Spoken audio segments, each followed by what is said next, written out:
زندگی میں دیکھیے اللہ تعالیٰ ایک مومنانہ زندگی ہم گزار رہے ہیں، ایک مسلمان سمجھ کر ہم زندگی گزار رہے ہیں، تو ایک مومن کی زندگی اور آزمائش ایسا ہوا ہی نہیں سکتا۔ ایک مومن ہے تو اس کی زندگی میں آزمائش ضرور رہے گی، آزمائشوں سے بھری ہوئی مومن کی زندگی، آزمائشیں تو جان ہے مومن کی زندگی۔ مومن حقیقی مومن وہ ہے ان آزمائشوں کا حقیقی طور پر ڈیفینڈ کر کر اپنی زندگی گزارنے والا ہوتا ہے۔ مومن وہ ہوتا ہے کچھ پریشانی آ گئے تو اللہ تعالیٰ کے ذات پر بھروسہ کرنے والا ہوتا ہے۔ حضرت دیکھیے اللہ تعالیٰ پر توکل، آج کا ایک مسلمان اپنے آپ مسلمان کہنے والا، اپنے آپ کو ایک مومن کہنے والا، اپنے آپ کو مسلم کہلانے والا، اس کا عقیدہ سب سے کمزور آج کا عقیدہ جو انسانوں میں بھرا ہوا ہے، اللہ کی ذات پر بھروسہ کرنا ہے۔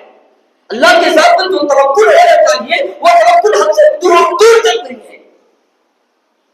وَلَنَبْلُوَنَّكُمْ بِشَيْءٍ مِّنَ الْخَوْفِ وَالْجُوعِ وَنَقْصٍ مِّنَ الْأَمْوَالِ وَالْأَنفُسِ وَالثَّمَرَاتِ وَبَشِّرِ الصَّابِرِينَ الَّذِينَ إِذَا أَصَابَتْهُم مُّصِيبَةٌ قَالُوا إِنَّا لِلَّهِ وَإِنَّا إِلَيْهِ راجعون۔ وَلَنَبْلُوَنَّكُمْ بِشَيْءٍ، اللہ تعالیٰ آپ کو آزماتا ہے، آزمائش سے بھری ہوئی ہوگی۔ وَلَنَبْلُوَنَّكُمْ بِشَيْءٍ مِّنَ الْخَوْفِ، اللہ تعالیٰ آپ کو ڈر ڈالتے آپ کو اللہ تعالیٰ آپ کو آزماتا ہے۔ مِّنَ الْخَوْفِ وَالْجُوعِ، بیماری سے اللہ تعالیٰ آپ کو آزمانے کی کوشش کرتا ہے۔ مِّنَ الْجُوعِ وَلَنَبْلُوَنَّكُمْ بِشَيْءٍ مِّنَ الْخَوْفِ وَالْجُوعِ وَنَقْصٍ مِّنَ الْأَمْوَالِ، آپ کی فنانشل طور پر کچھ کمزوری ہو کر، کچھ مصیبتیں آ کر، کچھ نقصان ہو کر اللہ تعالیٰ ایسے وقت بھی آپ کو آزماتا ہے کہ آپ کا ایمان کہاں تک پہنچا ہوا ہے۔ اللہ تعالیٰ کہتا ہے ان آزمائشوں میں وہی شخص کامیاب ہو سکتا ہے جو صبر کے دامن کو تھام لیتا ہو۔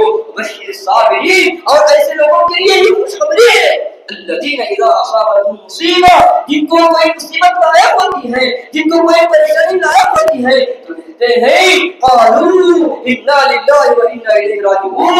جو مومن بندہ حقیقی معاملے وہ ہوتا ہے جب کسی مصیبت اس کے لاحق ہوتی ہے تو یہی کہتا ہے اللہ تعالیٰ سے رجوع کرتے ہیں، تو اللہ تعالیٰ کی طرف ہی لوٹنے والے ہیں۔ یہ مومن کا کردار ہوتا ہے، یہ مومن کا کیریکٹر ہوتا ہے۔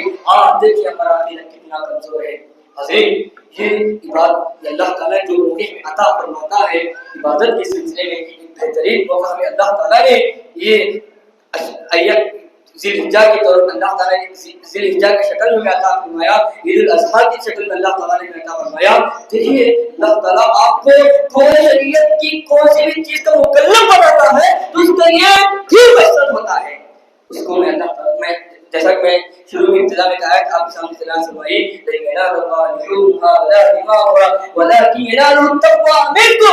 آپ دیکھیے جو بھی کسی بھی عبادت کو آپ اٹھا کر دیکھ لیں، اللہ تعالیٰ آپ کو کسی عبادت کا حکم دیتا ہے تو وہاں پر اللہ تعالیٰ کا ایک ہی مقصد ہوتا ہے، اللہ تعالیٰ کو کچھ حاصل ہو رہا ہے، اللہ تعالیٰ کو کچھ مل رہا نہیں ہے۔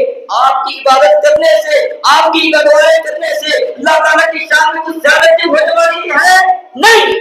آپ کی عبادت نہ کرنے کی وجہ سے، آپ کی دعا نہ کرنے کی وجہ سے، آپ کے صدقہ خیرات نہ کرنے کی وجہ سے، آپ کی قربانی نہ کرنے کی وجہ سے اللہ تعالیٰ کی شان میں کچھ کمی ہونے والی ہے؟ ہر چیز نہیں۔ اللہ تعالیٰ کی عبادتوں کو جو موقع جو گولڈن چانس عطا فرماتا ہے اس میں بندہ متقی بننے کے لیے ہے۔ یہ قربانیاں تقوی کا پیغام دیتی ہے۔ قربانی اس چیز کا نام نہیں ہے کہ آپ خون بہائیں، قربانی اس چیز کا نام نہیں ہے کہ آپ گوشت کر کے دل سے کریں، آپ قربانی اس چیز کا نام نہیں ہے گوشت کا قربانی جانور ذبح کر کے گوشت تقسیم کر کے اپنا دوسروں کو تقسیم کر کے اپنی حصے میں کچھ رکھے، اس میں لطف اندوز ہو، یہ قربانی نہیں ہے۔ قربانی آپ کو جو پیغام دینا چاہتا ہے وہ ہے اللہ تعالیٰ کا تقوی اختیار کریں، اللہ تعالیٰ کا ڈر اختیار کریں کسی بھی عبادت کے لیے۔ اللہ تعالیٰ نماز کا حکم کیوں دیتا ہے؟ تاکہ بندے کا تزکیہ ہو، بندہ متقی بن جائے۔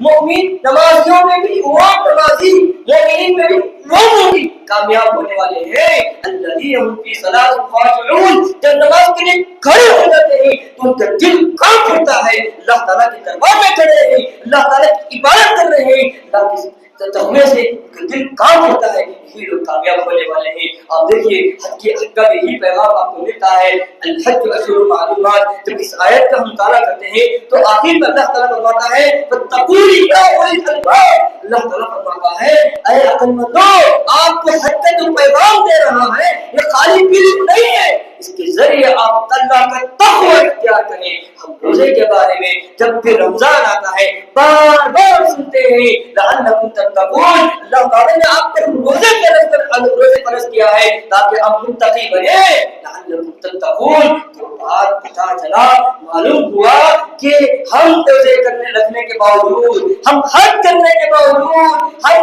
عمرہ کرنے کے باوجود، ہم قربانی کرنے کے باوجود ہمارے دل میں اللہ کا ڈر، اللہ کا تقوی آیا تو ہمارے یہ روزے کچھ کام نہیں آئے، یہ ہماری قربانی کچھ کام نہیں آئی، ہماری نمازیں کچھ کام نہیں آئی۔ ہم نمازی ہے تو نام کے نمازی ہیں، کیا آ جاتے ہیں وقتی طور پر، کیا پریکٹیکلی مسلمان بن چکے ہیں، آ گئے اپنی پیشانی زمین پر لگا لیے، کچھ خشوع نہیں، کچھ خضوع نہیں، اپنی زندگی میں کچھ بدلاؤ نہیں، نماز پڑھ رہے ہیں وہی بیٹے کی جو پہلے تھی اب بھی ہے، اس طرح کا معاملہ ہمارا ہے۔